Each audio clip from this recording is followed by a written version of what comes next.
اللہ کے نبی صلی اللہ علیہ وسلم ارشاد فرماتے ہیں یہ رجب کے مہینے کی فضیلت ایسی ہے جیسے قرآن کی فضیلت دوسری کتابوں پر ہے۔ دوسری کتابوں میں جس طرح سے افضل قرآن ہے، اس طرح سے رجب المرجب تمام مہینوں میں افضل ہے، اور نبی کریم صلی اللہ تعالی علیہ وسلم اس میں عبادت کرنے کے لیے ترغیب دیا کرتے تھے۔ اس کو ترجیب بھی کہا جاتا ہے، اور خاص طور پر رجب کے متعلق بزرگان دین نے فرمایا یہ فصل بونے کا مہینہ ہے۔ کھیتی باڑی والے سمجھ سکتے ہیں کہ اس میں بھی 3 موسم آتے ہیں، پہلے بیج کی بوائی کا وقت آتا ہے، پھر اس کی سچائی کا وقت آتا ہے، پھر کٹائی کا وقت آتا ہے۔ تو رجب کا مہینہ یہ فصل بونے کا مہینہ ہے نیکیوں کے، اور شعبان کا مہینہ اسے پانی دینے کا ہے، اور رمضان کا مہینہ فصل کاٹنے کا مہینہ ہے۔ اور رجب کا مہینہ آتے ہی اللہ کے نبی صلی اللہ تعالی علیہ وسلم یہ دعا فرمایا کرتے تھے، اللہم بارک لنا فی رجب و شعبان و بلغنا رمضان۔ سب کو یہ دعا بھی کرنی چاہیے۔ حضور اکرم صلی اللہ تعالی علیہ وسلم یوں عرض کرتے کہ اے اللہ، رجب اور شعبان میں تو ہمیں برکت عطا کر اور ہماری زندگی کو رمضان تک پہنچا دے۔ اب رجب آپ نے دیکھ لیا ہے تو اب کثرت سے یہ دعا کرو کہ مولا اس زندگی کا رمضان ہم سے جانے نہ پائے، رمضان تک ہماری سانسوں کو پہنچا دے۔ یہ دعا کثرت سے ہر نماز کے بعد بھی ہونی چاہیے۔ رجب آتے ہی میرے عزیزوں یہ عبادتوں کا موسم شروع ہو چکا ہے، اور سب جانتے ہیں رجب کے بعد پھر ہمارے ہاں مسلسل ایسی شب بیداریاں اور عبادت کے موسم نظر آنے لگتے ہیں۔ پھر شعبان بھی، اس میں رجب میں بڑی رات آتی ہے شب معراج، اور اس کے بعد شعبان میں شب برات، پھر اسی طرح رمضان کا موسم بن جاتا ہے۔ تو اب یہ موسم بنانے کا وقت آ چکا ہے، تو سب سے پہلی چیز یہ ہے کہ میرے عزیزوں فصل کے بونے کے لیے کن چیزوں کی ضرورت ہوتی ہے، اس چیز کا خیال رکھیے۔ بیج اگر کھوٹا ڈالے ہو اور ویسی ہی فصل آنے کا انتظار کرو گے تو پھر نہیں ہوگا۔ بیج کو کھرا اور خالص ہونا چاہیے۔ جو نیکیاں کرنا چاہ رہے ہیں اس کو صاف ستھرے اچھے ماحول میں کیے جانے چاہیے۔ کھیتی باڑی کرنے والا جانتا ہے بیج تو وہ بو رہا ہے، زمین بھی اچھی ہے، ساری چیزیں، کئی چیزوں کی ضرورت ہوتی ہے۔ بیج بھی اچھا ہو، زمین بھی اچھا ہو، موسم بھی اچھا ہو، تب جا کر کے اس کی فصل نکلتی ہے۔ بیج اچھا تھا، زمین اچھی نہیں تو بھی فصل نہیں آتی۔ بیج بھی اچھا ہے، زمین بھی اچھا ہے، موسم صحیح نہیں ہے تب بھی فصل نہیں آتی۔ ابھی آپ کے پاس 3 چیزوں کا ہونا ضروری ہے، بیج اور زمین اور موسم۔ بیج جو ہے یہ نیکیاں ہیں، اور زمین تمہارا دل ہے، اس کا اتنا ہی پاک ہونا ضروری ہے۔ اور موسم یہ رجب کا ہے، اس میں تو کوئی شک نہیں ہے کہ عبادتوں کا موسم ہے، فصل کی اچھے لانے کا موسم ہے۔ لیکن سب سے پہلی چیز اب ہمیں ضرورت ہوتی ہے کہ ہم کیا بیج بو رہے ہیں۔ شیخ سعدی رحمۃ اللہ تعالیٰ علیہ فرمایا کرتے کہ زمین میں ادرک بو کر کے گنا آنے کی امید تو نہیں کر سکتے، جو بویا ہے وہی اسی کی فصل آئے۔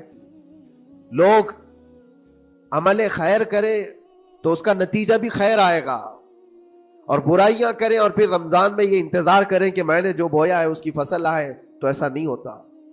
بہت سارے لوگوں کا وہ شک بھی میں دور کرنا چاہتا ہوں کہ رمضان المبارکہ میں فضیلتوں کو آپ سنتے آئے ہیں، رمضان ایسا مہینہ ویسا مہینہ، اتنی برکتوں والا، اتنی رحمتوں والا، لیکن بہت سارے لوگوں کے حالات چونکہ تو ہی رہتے رمضان میں ویسی ہی ہیں، وہ لوگ کچھ بھی نہیں بدلے۔ تو اس میں رمضان کا قصور ہے کہ اس مہمان کا قصور ہے، اس انسان کا قصور ہے؟ وجہ یہ ہے کہ رمضان المبارکہ یقیناً اتنی برکتوں اور رحمتوں اور سعادتوں لے کر کے تو آتا ہے، لیکن تمہیں 2 مہینے پہلے سے کہا گیا تھا کہ فصل کے لیے تیاری کرو، تم نے بیج نہ بوئے، اپنی زمین کو صحیح کیا ہی نہیں، پھر رمضان میں جو بارش ہو رہی ہے اس کا فائدہ کیا ہے؟ روڈ پر 10 سال بھی بارش برسے وہاں پر کوئی فصل نہیں آئے، کیونکہ وہ زمین سخت ہے اور بیج بونے کے قابل بھی نہیں ہے۔ رمضان المبارکہ میں رحمتوں کی جھماجھم بارش تو ہوتی ہے، لیکن دل اگر سخت ہے گناہوں سے تو اس بارش کا کیا اثر ہوگا اس پر؟ اسی لیے دلوں کی نرمی یہاں سے شروع کریں، رجب المرجب سے۔ اس کی راتوں میں اللہ رب العزت کو پکارے، مناجات کرے، عبادتوں کے لیے کچھ دن تو خاص کر لیں۔ بہت دنیا میں ہم نے اپنے آپ کو ملوث کر رکھا ہے، کچھ راتیں اللہ رب العزت کی عبادت میں تو لگائیں۔ اللہ کے نبی صلی اللہ تعالیٰ علیہ وسلم کی ایک حدیث ہے، جامع الاصول سے نقل کی ہوئی، رجب المرجب کے پہلے جمعے جو ہم لوگ ابھی گزر چکے، ابھی یعنی وہ رات تو گزر چکی، کل کی جو گزری ہوئی رات ہے رجب کی، یہ پہلی جمعہ کی شب تھی. اس کے متعلق روایت ہے کہ 12 رکعتیں جو مغرب کے بعد سے لے کر عشاء کے درمیان پڑھتا ہے، اللہ کریم اس کے تمام گناہوں کو معاف کرتا ہے اور اس سال اس کو پورے طور پر ناگہانی آفات سے محفوظ رکھتا ہے، اور شیطان کے اس پر قابو پانے سے بھی اس کو اللہ محفوظ رکھتا ہے. تو یہ تھی تیاریاں، یہ ساری چیزیں ابھی سے تیاریاں ہونی چاہیے. رجب کے 3 دن آتے ہیں جس کے متعلق فرمایا گیا ہے ایام بیز میں بھی 13 14 15 یا 14 15 16 یہ جو تاریخیں آتی ہیں اس میں روزے رکھو. اس کی بھی بڑی فضیلت ہے کہ تم تیاریاں ابھی سے شروع کر دو کہ رمضان المبارکہ میں اچھی فصل دیکھ سکے، ہمارے جسم کے اندر بدلاؤ آ سکے، ہمارے دل کے اندر انقلاب آ سکے. اور تیاری یہاں سے نہ کر کے صرف رمضان میں ہی امید لگائے بیٹھتا ہے تو میرے عزیزوں کچھ تو صفائی کی ضرورت ہوتی ہے. آپ نے اگر زمین خریدی کھیتی باڑی کی غرض سے اور گئے، وہاں جاتے ہی آپ نے سوچا کہ اس میں فصل آ جانی چاہیے، تو کسانوں سے پوچھو تو بتائیں گے آپ کو نہیں، زمین کو پہلے صاف کرنا پڑتا ہے، کچرے ہوں گے اس کے اندر بہت سارے، ہل چلاؤ یا کسی بھی طرح سے اس کو صاف کرو. صاف کرنے کے بعد پھر یہ بھی کسان کہتا ہے کہ زمین کو تھوڑا ڈھیلا کر دو، بڑے بڑے ڈھیلے ہوں تو اس کو توڑ دو اور مٹی نرم ہو جائے. اور اس کے بعد پھر کسان کہتا ہے تھوڑا پانی بھی چھڑکاؤ کرو، گیلی ہو جائے، تب جا کر کے تم اس پر بیج بو. میرے عزیزو یہ رجب بیج بونے کا موسم ہے تو پہلے زمین کو ڈھیلا تو کر لو، زمین کے اندر جو کچرے ہیں اس کو نکال تو دو، دل کے اندر جو وسوسے بھرے ہوئے ہیں، گناہوں کے خیالات بھرے ہوئے ہیں، اس کو پاک تو کرو.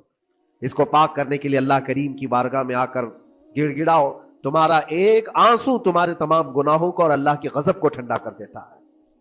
ہاں، ایک آنسو کا قطرہ تمہارے لیے اللہ کریم ہے، موتی سمجھ کے شان کریمی نے چن لیے قطرے جو گرے تھے عرق انفعال کے.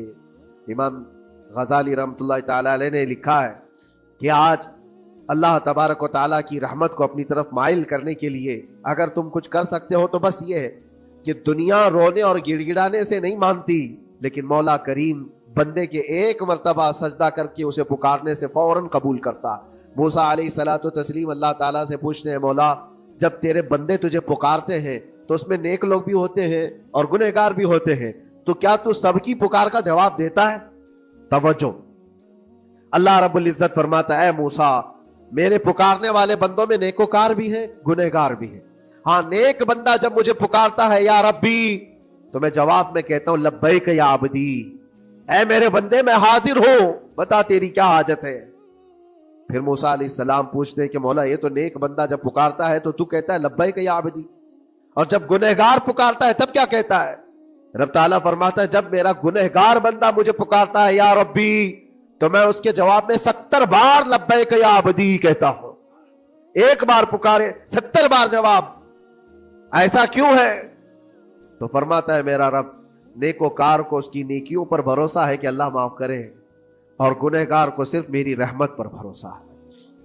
اس کے پاس ہے کچھ نہیں، اس کے آس پاس وہ نظر ڈالتا ہے میں نے کوئی ایسی نیکی رکھی نہیں ہے، صرف اللہ رب العزت کی رحمت ہے جو مجھے معاف کر سکتی ہے. وہ مجھ پر یقین کر کے پکارتا ہے، اس لیے اس کے سوال کا میں بار بار جواب دیتا ہوں.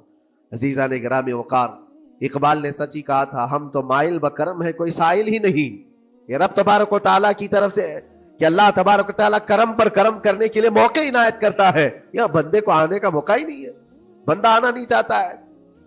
اس سے پہلے کہ تمہارے ساری چیزیں بند ہو جائیں، دروازے ختم ہو جائیں، اللہ رب العزت کی بارگاہ میں آؤ اور اسے پکارو. یقیناً یہ تمام چیزیں تمہاری زندگی میں انقلاب لاتی ہیں، بہت بڑی تبدیلی لاتی ہیں. عزیزان گرامی، پھر میں یہ عرض کرتا ہوں کہ رجب کے اس مہینے میں دل کو نرم کرنا بہت ضروری ہے. دلوں کی سختیاں آج گناہوں کی طرف مائل کرتی ہیں. ہمارا دل سخت ہے یا نرم ہے اس کو پہچاننے کے کئی تھرمامیٹر دیے گئے ہیں ہمارے پاس. چیک کرو ہمارا دل کس پوزیشن میں ہے آج. امام غزالی فرماتے ہیں 3 علامتیں ایسی ہیں جس سے پتہ چل جاتا ہے انسان کا دل سخت ہے یا نرم ہے، بیمار ہے یا صحت یاب ہے. یہ ڈاکٹر لوگ اسکیننگ سے یا سونوگرافی سے نہیں بتا سکتے کہ تمہارے دل کی یہ کیفیت کیسے، اس کو اہل بصیرت سمجھ سکتے. فرماتے ہیں کہ اگر مسجد میں زیادہ دیر تک بیٹھ نہیں پاتا تو سمجھ لو اس کا دل بیمار ہے. اس کا دل سخت ہو چکا ہے، اس کو مسجد میں بیٹھنے نہیں دیتا. یہی دل ٹیلی ویژن کے سامنے 3 گھنٹے بیٹھے، اس کو کچھ بھی اکتاہٹ نہیں آتی. موبائل پر گیم کھیلتا رہتا ہے، 4 گھنٹے گزر گئے کہ 5 گھنٹے گزر گئے اسے پتہ ہی نہیں. آج ایک سروے کے مطابق ہر انسان جو موبائل چلاتا ہے اس میں 18 گھنٹے وہ بزی ہے دن کے. کئی جگہوں پر ایسے حالات آئے 18 گھنٹے دن میں ہوتے ہی ہے 24 گھنٹے، جس میں 6 گھنٹے اگر آرام کے نکالے تو باقی پورے 18 گھنٹے کیسے انسان بزی رہ سکتا ہے؟ اس میں کھانا بھی ہے، پینا بھی ہے، حاجتیں بھی ہیں. لیکن سروے کے مطابق یہ بھی بات آئی ہے کہ 18 گھنٹے کنزیوم کرتے ہیں. میرے عزیزوں، اس میں کوئی اکتاہٹ اور اس میں کوئی ملال نہیں آتا، بیزارگی نہیں آتی. اور اللہ کے گھر میں یا فرض سے نماز سے ابھی سلام پھیرا کیا کہ بھاگنے کی تمنا ہوتی ہے. کئی جگہوں پر تو ایسا ہے. اسی لیے اللہ کے نبی صلی اللہ تعالی علیہ وسلم کی ایک حدیث میں سناتا ہوں. ارشاد فرماتے 2 چیزیں کسی منافق کے اندر جمع نہیں ہو سکتی. 2 چیزیں منافق آدمی کے اندر آ ہی نہیں سکتی. وہ کیا چیزیں؟ حضور پاک صلی اللہ تعالی علیہ وسلم فرماتے اچھے اخلاق منافق کے اندر نہیں آتے، اور اللہ کی اور اس کے رسول کی ہر بات پر یقین یہ منافق کے اندر نہیں آ سکتے. اور منافق کی یہ علامتیں بتاتے بتاتے میرے نبی نے فرمایا دیکھنا کہ مسجد میں منافق سب سے اخیر میں آئے گا اور سب سے جلدی بھاگے گا. اس کا دل نہیں لگتا، دل سخت ہو چکا ہے. اور بازار میں سب سے پہلے جائے گا اور سب سے لاسٹ میں نکلے گا. بازار اس کے دل لگنے کی جگہ ہے، اس کے وہاں پر تفریح کی جگہ ہے. اور مومن کی علامت یہ فرمایا کہ مومن مسجد میں جلدی آتا ہے اور دیر سے جاتا ہے، اس کا دل لگا رہتا ہے. اور مومن بازار میں لوگوں کے شروعات میں نہیں، اپنی ضرورت کے مطابق گیا اور نکل آیا. اور فرماتے ہیں میرے آقا صلی اللہ علیہ وسلم روئے زمین پر سب سے اچھی جگہوں میں سے کوئی جگہ ہے تو اللہ کا گھر ہے، مسجد ہے. اور سب سے بری جگہوں کے متعلق فرمایا وہ بازار ہے. اب یہاں پر دلوں کے متعلق میں عرض کر رہا ہوں کہ کس کا دل کس پوزیشن میں ہے، اسے آج خود آزما لینا چاہیے. دوسری علامت امام غزالی فرماتے ہیں قرآن پاک کھولے گا وہ صفحہ 2 صفحہ سے زیادہ پڑھ نہیں پائے گا، بند کرنے کا دل کرے گا. یہ تو چھوڑو اٹھانے کے بعد پڑھنے نہ پڑھنے کی بات ہے، کچھ تو چھونا بھی نہیں چاہتے، اٹھاتے ہی نہیں. سال پورا ہو گیا تو قرآن پکڑتے نہیں، تو پھر دل کی کیفیت کیا ہو چکی ہوگی؟ دل کیسا مریض ہوگا؟ بعض لوگ ہم سے یہ کہتے بھی تھے کہ حضرت پڑھنا تو آتا نہیں، کیا کریں گے قرآن کا؟ کہا اٹھانا تو آتا ہے. میں نے ان سے پوچھا قرآن اٹھانا تو آتا ہے، جب قسم کھانے کی بات ہوتی ہے تو کیسے قرآن اٹھا لیتے ہو، سر پہ رکھ لیتے ہو؟ اسی طرح سے قرآن کو ہی اٹھا کر کے سینے سے لگا کر اللہ کی بارگاہ میں دعا کرو کہ مولا میرے دل کے دروازے کھول دے. اور قرآن کوئی سخت چیز نہیں ہے، اللہ وعدہ فرما رہا ہے ہم نے قرآن یاد کرنے کے لیے آسان بنایا ہے. کوئی یاد کرنے والا؟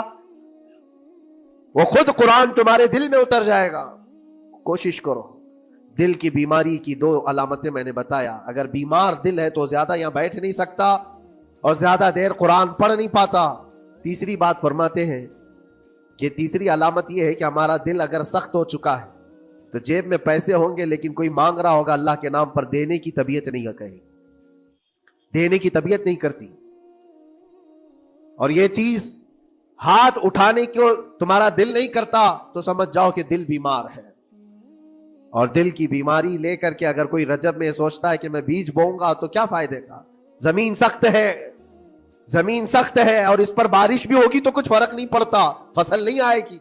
دل کو نرم کرو.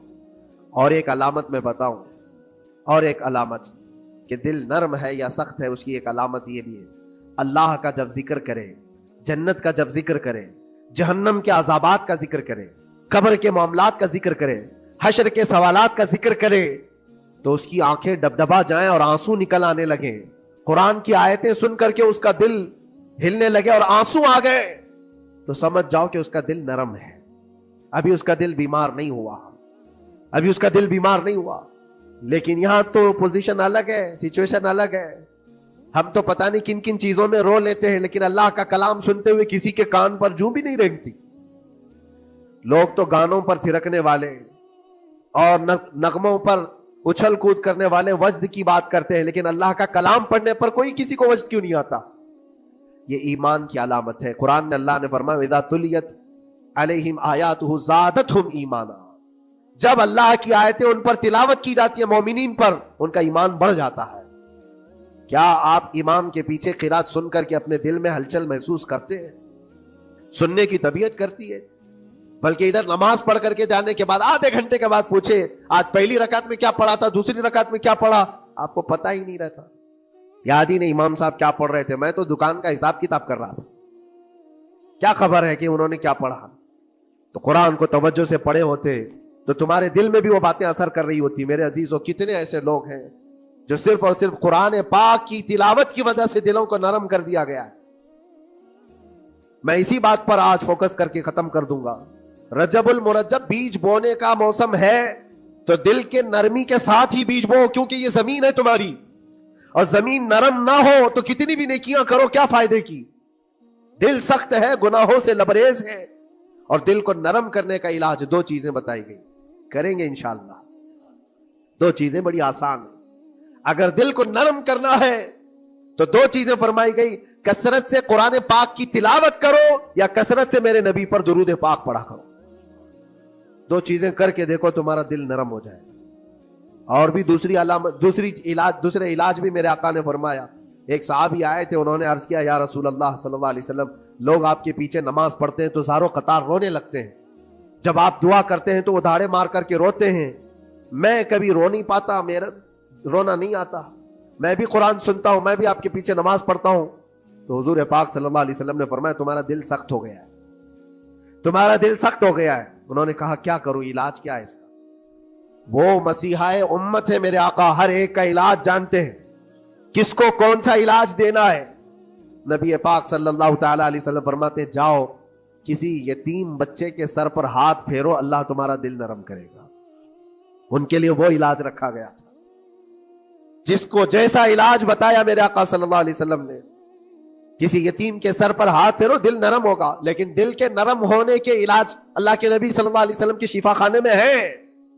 ہاتھ سے آپ کثرت سے درود پاک پڑھو، پھر دیکھو آپ کے دل کے اندر انقلاب آتا ہے یا نہیں آتا۔ آپ کے چہرے کا نور بڑھ جائے گا، زبان کا اثر بڑھ جائے گا، عمل خیر کی طرف رغبت بڑھ جائے گی۔ کثرت سے جب بندہ حضور پاک صلی اللہ علیہ وسلم پر درود پڑھتا ہے، اس کی زبان سے جھوٹ نکل جاتا ہے، گالی اس کی زبان پر نہیں آ پاتی ہے، کیونکہ وہ پاک کرتا چلا جاتا ہے اپنی زبان کو اللہ کے نبی کا نام لے کر کے۔ میرے عزیزو، اس میں دقت کیا ہے درود پاک کثرت سے پڑھنے میں؟ آپ جہاں چل رہے ہو، پھر رہے ہو، اٹھ رہے ہو، بیٹھ رہے ہو، انتظار میں ہو، سونے کے لیے جا رہے ہو، زبان ہی تو ہلانا ہے میرے نبی پاک صلی اللہ علیہ وسلم کی بارگاہ میں درود پڑھ کر کے۔ اور ضروری نہیں ہے کہ بہت لمبے لمبے درود پاک آپ کو یاد کرنے ہو، صلی اللہ علیہ وسلم بھی پڑھ لیا تو یہ درود پاک ہے، یہ درود پاک ہے۔ یا تو پھر الصلاۃ والسلام علیک یا رسول اللہ کہتا ہے تو یہ بھی درود پاک ہے، درود پاک ہے یہ۔ اور دل جب نرم ہو جائے گا تو انشاءاللہ العزیز آپ اس کے اثر بھی دیکھیں گے، اس کے اثر بھی